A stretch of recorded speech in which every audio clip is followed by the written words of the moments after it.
Bom dia. Essa semana a gente tem duas parshiot. A segunda parashá é mais fácil de se estudar, que está cheio de mitzvot, especialmente mitzvot entre homem e seu semelhante. A primeira, ela descreve o trabalho do Kohen Gadol no Yom Kippur. E esse trecho a gente lê justamente no Yom Kippur. Então, como a minha proposta é esse ano que a gente está estudando a Torá, a gente realmente vê o que está no texto e não só comentários a respeito, então eu vou me arriscar, como chama, aventurar a ler alguns detalhes da Parashá. Talvez alguns vai dizer, bom, mas né, o que isso me importa? Vamos ler primeiro, depois a gente vai ver o que a gente pode tirar. O que a Torá fala para a gente? Então, aqui a Torá, esse trecho a gente lê no Yom Kippur, e a peça-chave principal no Yom Kippur, quando tinha o Beit HaMikdash, era o Kohen Gadol. Hoje, a gente está todos reunidos na sinagoga, a gente reza, etc. Mas lá era como se fosse, isso aqui é um teatro, né? Mas tinha uma pessoa fazendo tudo em prol do povo. Então, uma das coisas que a Torá conta para gente, por exemplo, esse Kohen Gadol, ele fazia em três momentos uma confissão. Yom Kippur é o dia de confissão. Mas ele fazia uma confissão que, como se fosse que já valia para todo mundo. Claro, cada um tem que fazer o seu, mas a dele era impactante, já tinha um contato direto lá falando com Hashem. Então, uma, por exemplo, ele se arrependia por ele e pela sua família. Outra, ele fazia uma confissão por todos os Koanim, que o papel do Kohen é representar o povo, principalmente os Korbanot, e a outra por todos os Yehudim. Então, são três confissões. Esse é um serviço que ele tinha. Ele entrava na mikve e trocava de roupa 5 vezes. Então, inclusive, já comentei de que o Kohen Gadol, ele não poderia participar do tribunal que decidia se você vai colocar ou não um mês a mais naquele ano. Porque tem mês com 13 meses, ano com 13 meses, ano com 12. Hoje você já tem isso tudo pré-fixado. Na época, eles julgavam as necessidades. O Kohen Gadol não podia participar, por quê? Lembra? Porque ele ia falar, bom, eu sei que Yom Kippur eu vou ter que mergulhar. Não tinha água, não era quente. Mas estou mais perto de dezembro. Né? Neve, em Jerusalém, vai estar frio. Então ele provavelmente ele ia dizer, ou possivelmente, não, eu não quero um mês a mais. Então, porque ele entrava e saía várias vezes no mikve nesse dia. A Torá descreve para a gente quais roupas que ele tinha que vestir. Então, dependendo do momento, ele vestia uma roupa diferente. Ele normalmente tinha 8 roupas especiais, que parte delas tinha um fio de ouro, fios de ouro. E ele não vestia elas dependendo do momento, porque ele também estava lá perdoando o povo pelo pecado do bezerro de ouro. Especialmente Aaron Cohen, que ele tinha ajudado o povo a fazer o bezerro de ouro, ele estava lá perdoando. Existe uma regra que o promotor não pode ser o acusador. Promotor, acusador, como fala? O promotor não pode ser o advogado, defensor, desculpa. Certo? Então, o que significa isso? Se eu estou aqui rezando pelo povo, vestindo ouro, que o ouro lembra o pecado do bezerro de ouro, não faz sentido. Então, em categor nascer sanegor. Aquele que acusa não pode ser o defensor. Então, eu não posso acusar e defender ao mesmo tempo. O ouro, ele acusa, ele remete ao bezerro de ouro. Mas, desculpa, isso só faz o menor sentido. Gostei da pergunta. É isso Que mesmo? bom. Fala. O que não pode é o acusador, é o defensor, o acusador ser a vítima. Ok. O acusador não pode ser a vítima. Fora isso, o acusador não vai ser o defensor. Em que situação que o acusador vai ser o defensor? Vamos traduzir numa linguagem Então me explica, porque eu não menos entendi. literal. É, você está no dia de aniversário de casamento, né, com a tua esposa, você quer ter um momento agradável. Você não vai começar a falar, vamos aproveitar e resolver aqueles problemas nossos antigos. Hoje é um dia de festa. Você tem problemas? Vamos resolver, mas vamos agora celebrar, focar, e de repente os problemas somem sozinhos. Num dia de festa, num dia de conexão, você não quer remeter aos erros. Então, por mais que Yom Kippur você está se arrependendo e etc., mas até nas vestimentas você toma esse cuidado de não remeter ao bezerro de ouro. A verdade Olha que Já. interessante. Ou uma outra coisa. A verdade é que está escrito que Hashem só criou o ouro para a construção do templo. Vou traduzir na linguagem atual. Toda a tecnologia que existe, o cara fala, também tem o Shiurim, olha que legal, também tem Torá na internet. Você não entendeu? Deus criou o mundo, tudo que ele criou é para sua própria honra. Então ele precisou criar o lado negativo, que também tem um monte de besteira, para você poder ter o livre-arbítrio, escolher e poder acessar a Torá que está naquilo. O ouro só foi criado para o templo. Quando eles pegaram o ouro e usaram, fizeram um mau uso do ouro e fizeram o bezerro de ouro, então esse é o maior sacrilégio que pode ter. Então ele vestiu o ouro, remetendo que poderia de alguma maneira lembrar o bezerro de ouro, então é um mau uso do próprio templo, onde ele está querendo usar para poder se perdoar. Tá bom, então agora Então você não pode usar, né, usar aquilo que te causou problema, eu vou usar ele mesmo para me, tipo, explicar. eu dar um outro exemplo, né? Desculpa por aquilo que eu fiz, mas você sabe que não, você pede desculpa e cala a boca, não fica, não começa a se justificar, porque aí de novo você volta no mesmo Mas problema. qual é a Laha? Qual é a lei? Que ele em determinados Como começa? momentos, É. aonde o Kohen Gadol ia representar o povo, pedir perdão, etc., ele vestia uma roupa simples, uma roupa Simples, não branca. podia ter uma roupa de ouro. Isso, Tá. exatamente. Acho que não tem nada a ver com defender e acusar. Tem a ver, porque ele está defendendo o povo judeu e o ouro ele seria como se fosse está se entregando, está se acusando. Não concordou ainda? Tá bom, a gente Não, deixa mas para tudo bem. até ano que Eu vem. entendi o conceito, O sim, mas conceito você é. entendeu? Eu entendi. Mais um conceito, talvez mais difícil de entender, que é aquela história do bode expiatório. O termo bode expiatório todo mundo conhece. A origem é do Beit HaMikdash. O que é esse bode expiatório? O bode expiatório, a Torá fala que você tem que pegar dois bodes idênticos. Um deles vai ser abatido dentro do templo e o outro vai ser atirado de um penhasco. E ele vai se destroçar no meio do caminho. Não fala isso para algumas pessoas que vão Sim. ter um treco. Mas assim está na Torá. E a Torá é atemporal, a Torá é eterna, e a Torá é a Torá da bondade. Então, é difícil de entender qual que é esse procedimento. Mas a Torá dá muita importância para esse procedimento de como eles faziam. Então, tinham que pegar dois bezerros que eram idênticos, etc., mesmo tamanho, mesma idade, etc., e eles faziam um sorteio. Um está escrito lá Hashem, outro está escrito lá Azazel, para Deus, e outro está escrito lá Azazel, para o penhasco. Em hebraico, você manda alguém para Azazel, é igual você falar em português, vai para o inferno. Né? Você está mandando ele para o penhasco. Né? Azazel é penhasco? É o penhasco, é. É uma palavra só. Azazel, sim. Azazel. É, esse é o procedimento. E a gente lê no Yom Kippur e tá tudo certo. Eu Mas tem vou. um coelho, meu filho. Mas esse é o nome. Agora, da onde vem esse nome? Esse nome vem da Torá. Qual que é a origem desse nome? Então, eu vou dar uma explicação que, honestamente, para mim não é suficiente para entender. É muito além, pelo menos, da minha compreensão de entender qual é o sentido dessa mitzvah. Mas quando você fala bode expiatório, qual que é a ideia? Então, sei lá, professor, né, tá lá todo mundo fez bagunça. E aí, o que você faz? Você pega um e eu vou descer em cima dele, vou acabar com ele e ele vai, entre aspas, ele vai perdoar por todo mundo, porque agora que eu já descontei nele, eu estou mais tranquilo. É uma ideia que, para o ser humano, quer dizer, bom, já como eu não sei quem fez bagunça, eu vou escolher um e pronto, aleatoriamente. Claro que para Hashem não é aleatoriamente. Tanto é que está escrito que já se sabia, se eu não me engano, que quando saía, porque ele tinha ele tinha uma caixinha com duas madeiras escritas nela, gravadas nelas, Lashem e Lazazel.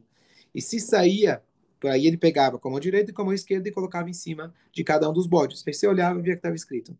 Eu não lembro qual é qual, mas eu acho que quando saía com o braço direito, Lashem, e no esquerdo, Lazazel, então isso já se sabia que o ano vai ser bom. Isso era um bom sinal.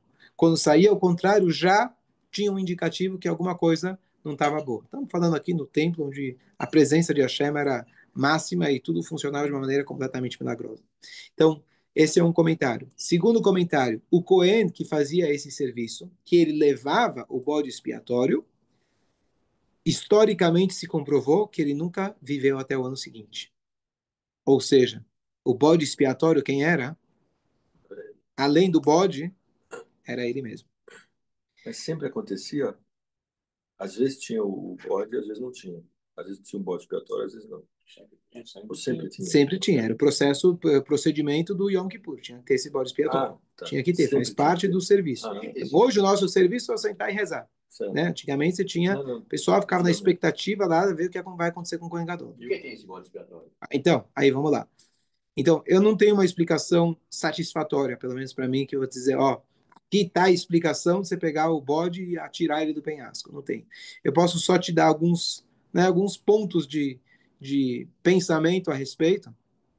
Então, está escrito ali uma vez que Azazel, na verdade, falou, tem o final de El. El é o nome de Hashem. É o nome de um anjo. É um anjo acusador. Ok. E existe esse conceito, que talvez foi mal interpretado, mas existe, a gente já ouviu de outras religiões, que você dá pro Satã, você alimenta o anjo mal, tem um nome para isso. Sabe o que eu estou falando ou não? Você quer dar para o santo. Já viram? Dar para o santo? Não sei se é essa Sim, palavra. quando você macumba. O que quer dizer? Eu não sei o que quer dizer, Você, mas é sempre assim, antes de tomar, você você joga um pouco. joga um Perfeito. pouco. Então a gente tem esse costume, na verdade, está na Halakha, que antes de beber água, de você jogar uma gotinha. Não sei se vocês já observaram, sempre antes de beber água, joga uma gotinha fora. E aí vem essa história de. Então, essa a origem é da Torá. A origem é da Torá. E eu vou falar o que eu li a respeito, mas, de novo, temos aí que ter uma vida para tentar entender. De que o bode expiatório, ou seja, o anjo acusador, você dá um para ele, entre aspas, se acalmar. Você pega e fala, ó, toma esse e tá acabado. Isso vai simbolizar, isso vai se concretizar com um bode, que é um corban, um sacrifício. Então, todos os sacrifícios vão para Deus. Para Deus, eles vão aonde? Dentro do Beit HaMikdash. Esse aqui é para aquele que está fora do Beit HaMikdash, representando as forças negativas, e você fala para ele, esse é o bode expiatório. Tá aqui, toma esse e não me enche, não vem me acusar mais. Isso acontecia tanto com o bode quanto com a pessoa. O que é difícil para mim entender, quer dizer, que história é essa? Eu preciso aplacar a ira do anjo acusador. Eu falo com a Hashem direto, o que eu preciso lidar com ele, etc. Então é um pouco difícil de entender o que isso significa. Mas esses são, pelo menos, alguns dos comentários a respeito, que esse o bode expiatório, tanto a pessoa quanto o sacrifício, tanto o bode, eles serviam como se fosse para, toma um e não vem acusar o povo judeu. E para escolher o Cohen, porque ele também ia para o sacrifício. Boa, boa. Então, na verdade, está escrito que nunca faltou um voluntário. Você vê a força do Deus sabendo das consequências. Então, aqui você vê um ato de altruísmo total, de ele saber que eu vou, mas graças a mim os outros vão poder sobreviver. Mas, de certa forma, esse bode, ele tá com todas as confissões sobre ele. Então, realmente, você Ele está carregando. Você poupou o trabalho do acusador, não tem mais o que acusar, tá tudo aqui. Entendi. Tá. Mas mesmo assim, o Cohen também morre, né?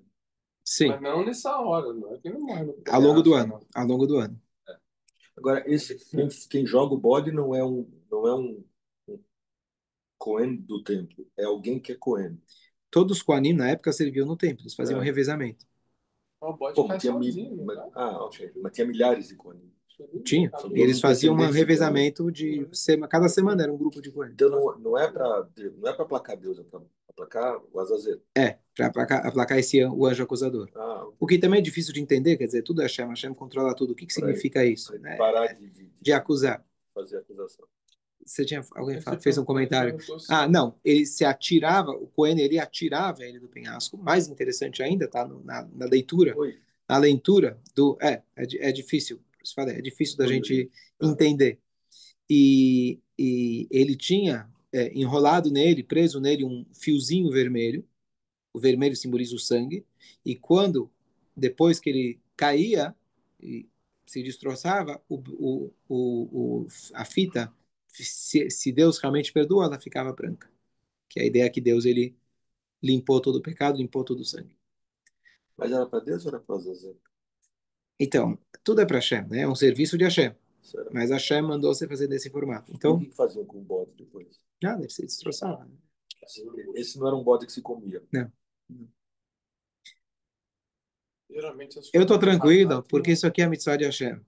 Hashem é atemporal, e por mais estranho que possa parecer para a gente, não é o que temos, é a sabedoria infinita de Hashem. E a gente aceita sem entender.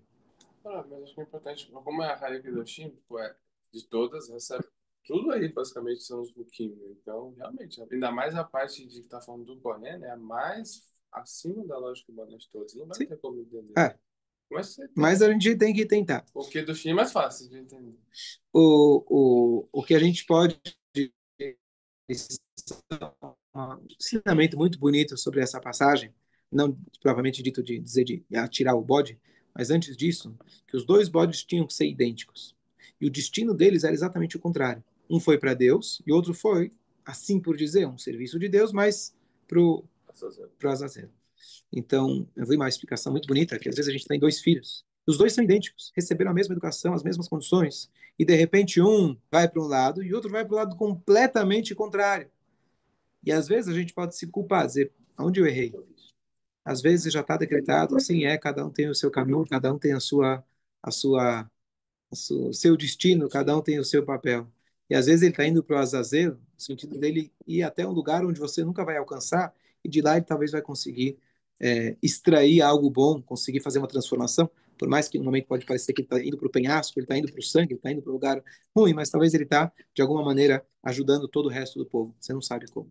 A gente não entende os destinos. Isso é um aprendizado, um ensinamento, pelo menos, dessa passagem. Vamos continuar, senão a gente pode ficar aqui tentando. Chaves, tentando entender algo que é muito difícil. Um outro serviço que aparece é que diariamente se fazia a oferenda de Ktoret. Ktoret é o incenso.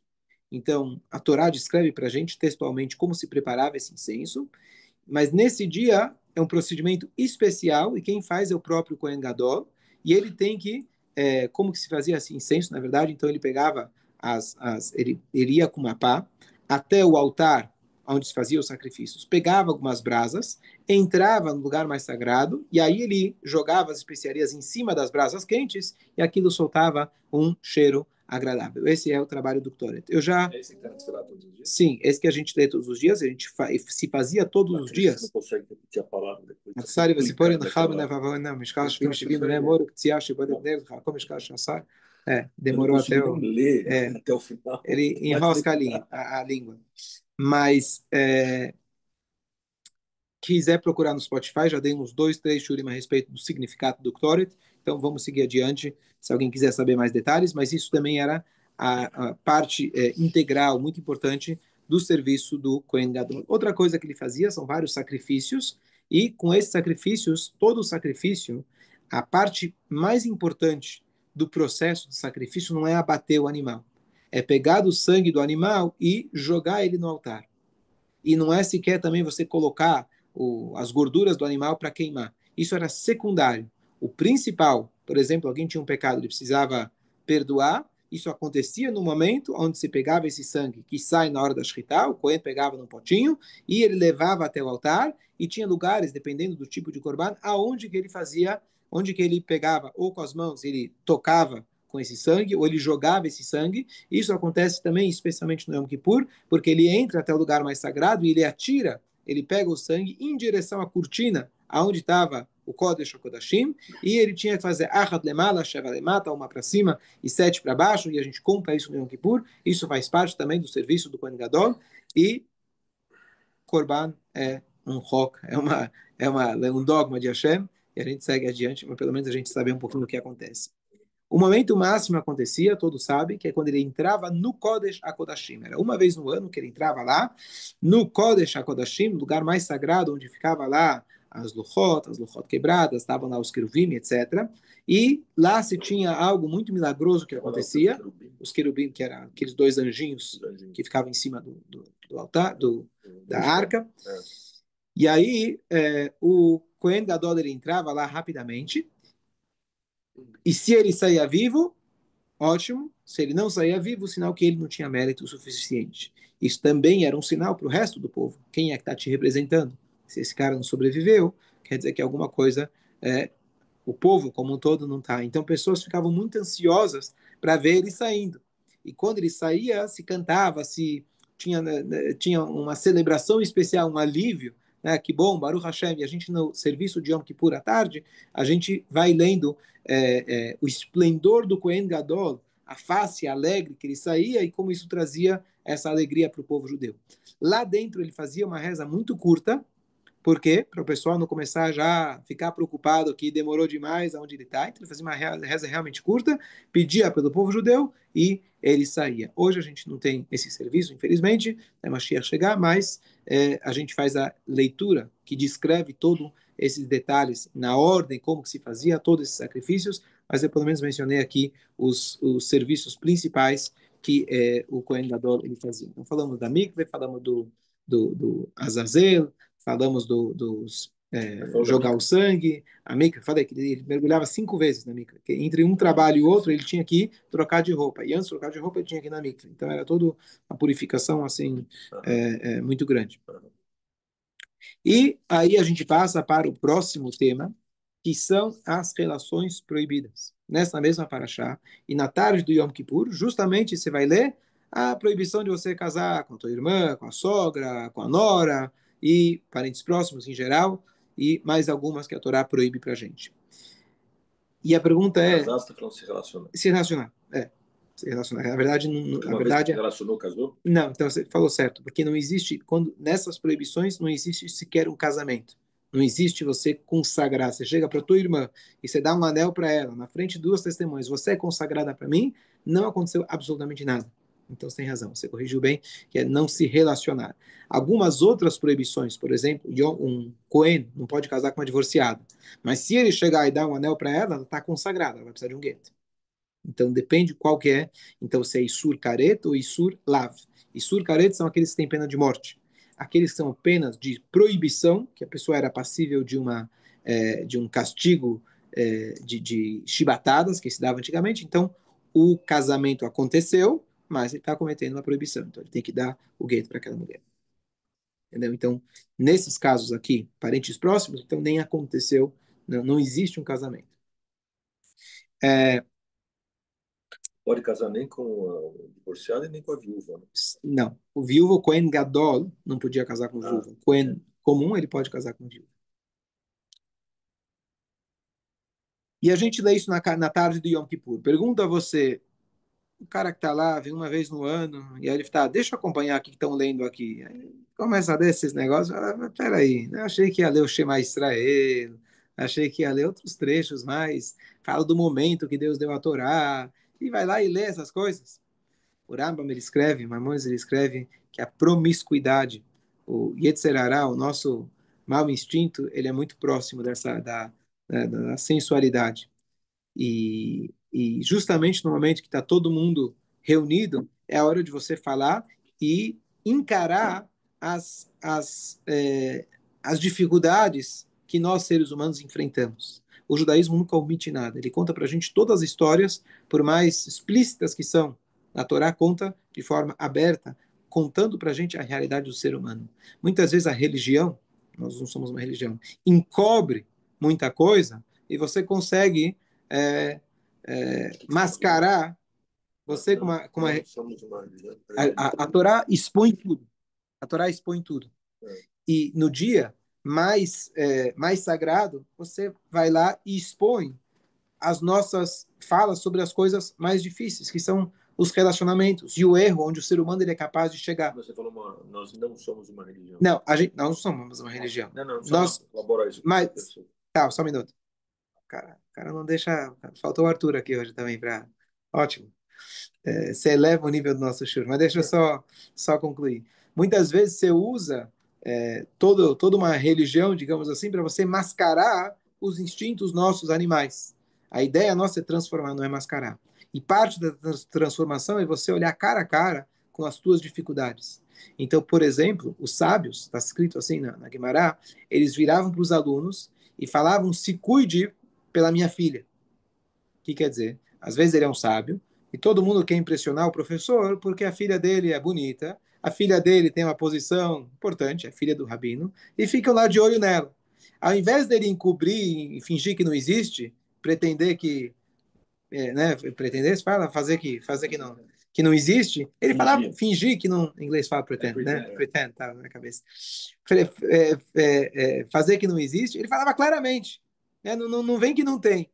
Pronto, resolveu, tirou da frente, não é um tabu. A Torá não tem tabu. A Torá está tudo claro, tudo explícito. Então, no dia mais sagrado, você vai lidar e falar aquilo que o Maimonides ele fala, não existe uma congregação ou uma época que não existe promiscuidade. Tem, você pode não saber, mas você tem, e é um Yetzirará muito grande, e fica atento. E você tem que estar o tempo todo se policiando. Então, por isso, essa é uma das explicações, assim, nível mais simples, porque que a gente lê isso no Yom Kippur. Estamos falando, literalmente, do Yetzirará, talvez mais, hoje que não tem a idolatria, aquilo que mais, eventualmente, faz com que o ser humano caia do seu nível espiritual, caia para o seu nível animal.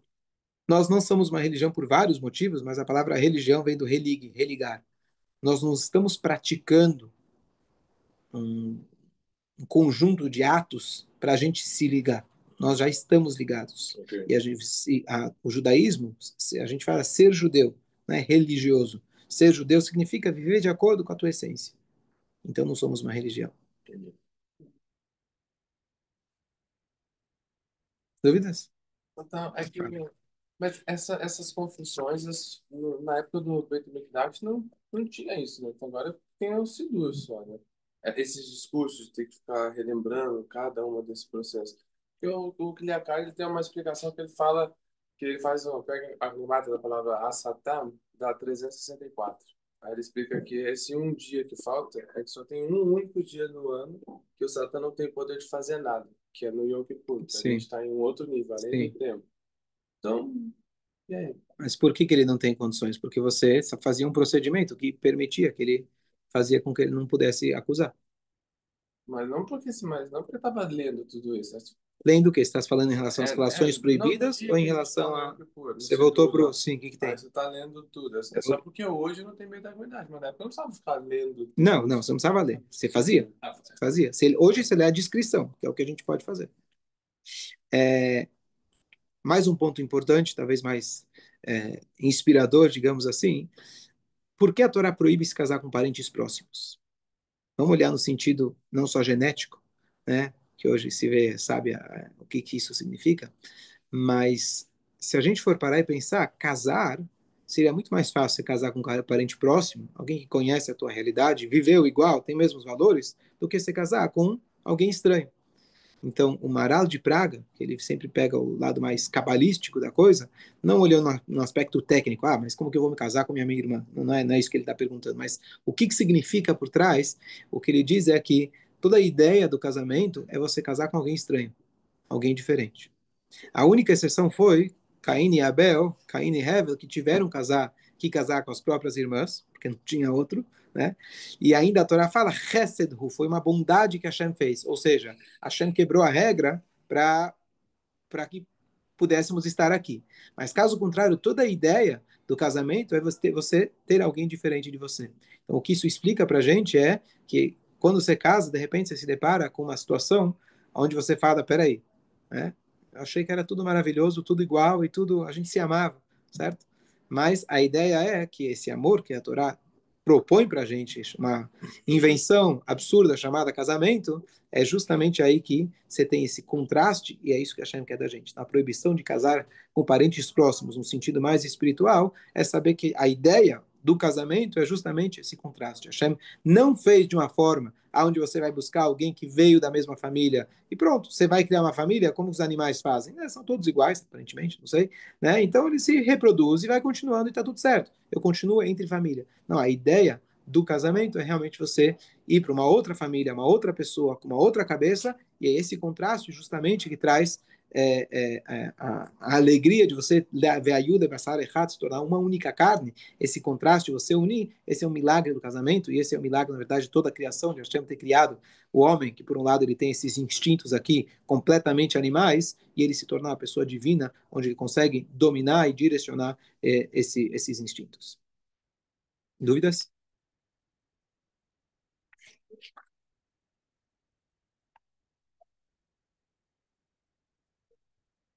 Vamos passar para... Fala. O falou, quando tinha o Beit HaMikdash, os quem era Levi, quem era Israel, não praticava nada durante o Kippur. Hoje, como não tem... Era o Kohen Gadol que fazia. Hoje, como não tem, todo mundo lê. Então, porque a gente teoricamente, a gente é mais participativo porque todo mundo lê. Mas também ninguém está fazendo nada. Né? Então, todo mundo lê, mas o Kohen Gadol não está aí. Eu acho que você lê a respeito de um show, de um espetáculo que aconteceu. Tá, eu li, né? Você leu a descrição. Ou você está lá assistindo, qual é mais participativo? Quando você está assistindo, a emoção está... Você não está agindo, mas você está lá, agindo, você está com ele. Né? Por que você se emociona com o filme? Né? Porque você se imagina sempre no lugar do que está acontecendo, daquela cena. Caso contrário, você vai ser apático, não vai se emocionar. Então, imagina lá, onde você sabe que o destino de todo o povo de Israel, inclusive o teu, está dependendo do sucesso daquele Kohen Gadol. Então, estava todo mundo lá na expectativa o que vai acontecer. Então, eles estavam participando, com certeza com rezas, com expectativa, pedindo para Hashem para que tudo corra bem. Vamos lá, próxima paraxá, Kedoshim. Então, realmente eu fiz uma coisa diferente de todos os outros anos, foi uma explicação mais técnica, menos filosófica, mas pelo menos se entender um pouco a tradução do que a Torá falou para a gente na paraxá. Agora, na paraxá Kedoshim, você tem muitas leis aparentemente independentes uma da outra. Então, por exemplo, ele fala de temer os pais, e logo em seguida ele fala a proibição de fazer idolatria, e aí ele fala sobre sacrifícios, e aí vai mitzvah atrás de mitzvah, aparentemente sem nexo uma com a outra. Claro que tem nexo, e o nome da paraxá é Kedoshim. O que significa Kedoshim? Então, aqui tem uma mitzvah da Torá, que ela diz o seguinte: você tem que ser sagrado. O que significa ser sagrado? Ser sagrado significa que aquilo que a Torá te permite, você não pode se exagerar. O que significa isso? Não é porque a comida é kasher que eu vou comer mais do que o necessário. A pessoa criar certas barreiras para si mesmo, onde ele vai falar, eu não preciso disso. Então isso pode se aplicar em qualquer área da nossa vida, o que significa é, eu estou aqui para servir a Hashem. Kadosh significa eu fazer tudo que é necessário, comer, beber, reproduzir, como a Hashem espera da gente, mas nesses momentos ainda buscar ser sagrado. É uma mitzvah à parte. Não é só comer o kasher, não é só fazer a brachá. É enquanto você está comendo, você comer com a intenção que eu estou servindo a Hashem. Eu estou aqui para servir a Hashem e não vou comer apenas pelo sabor. Então essa é uma mitzvah genérica, mas ela se aplica e se aplica em todas as áreas da nossa vida. Eu queria concluir só com mais uma mitzvah, que ela aparece aqui na nossa paraxá, que é a mitzvah de Ve'aftah le'rachá kamocha, ama próximo como a ti mesmo. Então, esse tema é um tema muito universalmente falando, pega bem, é bonito, amar o próximo como a ti mesmo, é um tema já bastante discutido, já devem ter ouvido falar várias explicações, etc. Mas aparece aqui na Torá, nessa paraxá, e aí aparece o comentário do Rashi, que ele diz que Zé Klal Gadol Batará, Amar Rabi Akiva, o Rabi Akiva ele dizia que essa é a grande regra da Torá. Então, ontem eu estava ouvindo um discurso do Rebbe, e aprendi uma coisa assim muito, muito bonita. Como uma introdução para a gente poder apreciar o comentário, a história que eu vi ontem, é o seguinte. Existe a palavra chamada Hassid. Hassid hoje, você está pensando de uma linha dentro da ortodoxia que eles seguem certos costumes. Mas não é isso a palavra original. Hassid significa uma pessoa devota. É aquela pessoa que ela busca ser sagrada, fazer além do necessário. Então, o exemplo que a Gemara dá para um Hassid é aquele que queima as suas unhas. Queimar a unha, o que significa isso? Então, quando você corta a unha, não me pergunta por quê, existe o risco de uma mulher grávida pisar em cima, isso traz algum risco para o bebê dela, Deus nos livre. Então, essa unha, quando você corta a unha, você sabia disso, você tem que descartar ela. Como você descarta? Então, hoje você joga no lixo, joga no vaso e está tudo certo. Mas antigamente, que você não tinha esse sistema de limpeza sanitária, etc., então a, a obrigação sua seria enterrar. Enterrar. Você enterrou, você garante que ninguém pisa. Mas é distante, né? Sabe o que? Então vou queimar. E queimar está escrito, também não me pergunta por quê, que isso poderia trazer um prejuízo para você. Queimar suas próprias unhas não é uma coisa boa. Então, qual que é a definição do Hassid, diz a Guimarães? É a ideia daquele que está pronto para se sacrificar, mesmo que vai te custar. Não é uma obrigação. O tzadik, a pessoa 100% íntegra, ele enterra, e está tudo bem. Mas o Hassid é aquele que dá um passo a mais, além do necessário. Então, qual foi a história que eu ouvi ontem? Aonde a gente pode aplicar isso? Então, o Rebbe ele contou a seguinte história, uma história famosa, que o Tzemach Tzedek, ele foi o terceiro Rebbe da dinastia Chabad, ele, depois que o avô dele, que foi o primeiro Rebbe, autor do Tânia, faleceu, ele ainda tinha encontros com o avô dele. Literalmente. Ele tinha encontros espirituais e lá ele resolvia as questões dele. Depois de um tempo, isso parou de acontecer. Ele faleceu, continuou por um tempo, isso parou de acontecer. Ele ficou muito chateado. Fala, imagina, eu tinha meu avô aqui à minha disposição, olha que nível espiritual, e de repente não tem mais.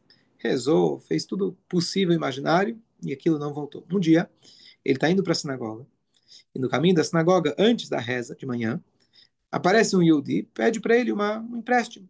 Eu estou indo para o mercado, quero começar meu dia. Faz um empréstimo para poder começar meus negócios.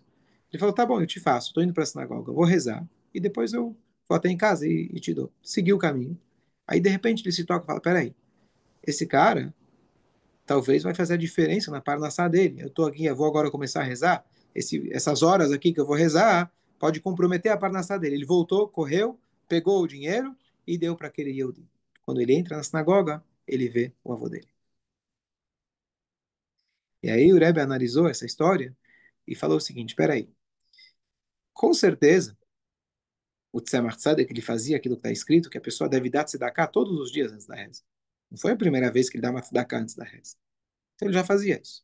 Com certeza ele lia aquilo que está escrito no Sidur, que o Arizal ele falava para você falar, o Arein Mekabel Alai Mitzvah Taseu, recebo sobre mim a mitzvah de amar ao próximo. E ele falava isso com certeza com muita kavaná. Mesmo assim, ele não teve a revelação do avô dele.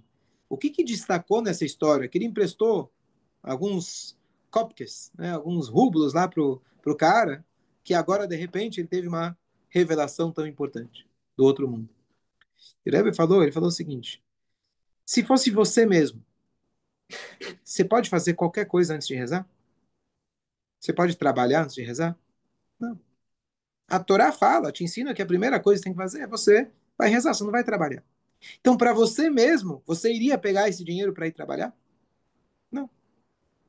Mas como é uma outra pessoa, não importa, não sei se ele já rezou ou não rezou, e essa outra pessoa está precisando, e mesmo que eu poderia dar para ele depois, mas eu estou deixando ele desconfortável por alguns momentos. Talvez ele vai perder algumas negociações por causa disso. Para o outro Yehudi, eu abro mão de mim mesmo. Então não é só eu chegar e colocar uns centavos que são meus e eu vou lá e coloco na tzedakah. Eu abro mão de algo até espiritual, que era a minha reza.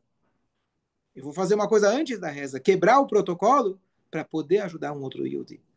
Ou seja, pela lei, pela regra, eu estou garantido. Eu poderia muito bem falar para ele, já estou quase chegando na sinagoga, eu não vou voltar para casa agora. E tudo bem, e você vai emprestar para ele depois. Mas é você dar um passo a mais, mesmo que aquilo te comprometa de alguma forma. Esse é o nome da paraxá, que é Kedoshim. Kedoshim é você dar um passo a mais, aquele passo extra. E quando a gente fala de amor ao próximo, a gente tem que buscar. Uma coisa que eu tento fazer, muitas vezes aqui na sinagoga, tem alguém que chegou e não tem o tefilim, não sabe colocar o tefilim. E a essa hora da manhã é sempre, você vê os corbanotes, são cumpridos, né? Tem muita coisa para rezar e tem muita coisa para fazer. E por mais que eu chegue aqui 2 horas antes, mas ainda assim chega a hora que eu tenho que começar a minha reza com todo mundo e eu vou me atrasar. E eu sempre penso nessa história de que o filhinho daquele cara é mais importante. Mas a minha reza, eu vou me virar, Deus vai, eu vou rezar mais rápido, eu vou alcançar, não tem problema. Mas você ajudar uma outra pessoa a sair da tua zona de conforto espiritual, isso é o Hassid. É o Hassid, não que eu, quem sou eu, né? Estou tentando imitar para aprender alguma coisa. Mas a gente está pronto realmente para a gente dar um passo a mais, além do necessário. Pela Torá, você estaria 100% coberto, você é chamado de tzadik se você enterrou tua unha. Estaria 100% coberto se você pega e fala para ele, espera, ou depois da reza eu te dou. Mas é aquela ideia de você fazer um passo a mais. Isso é ser kadosh, isso é ser um Hassid.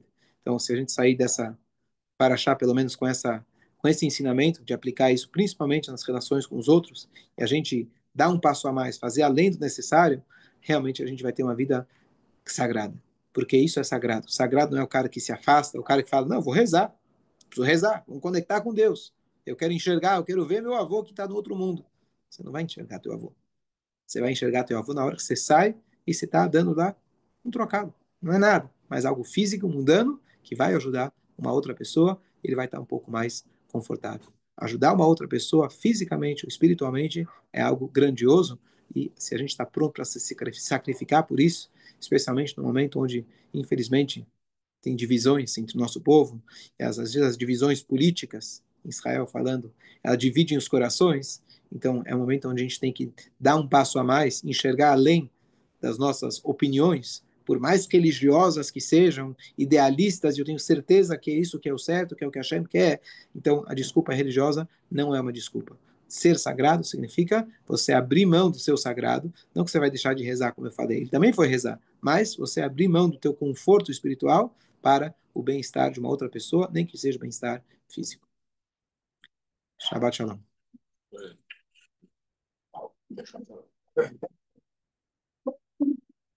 Nenhuma observação?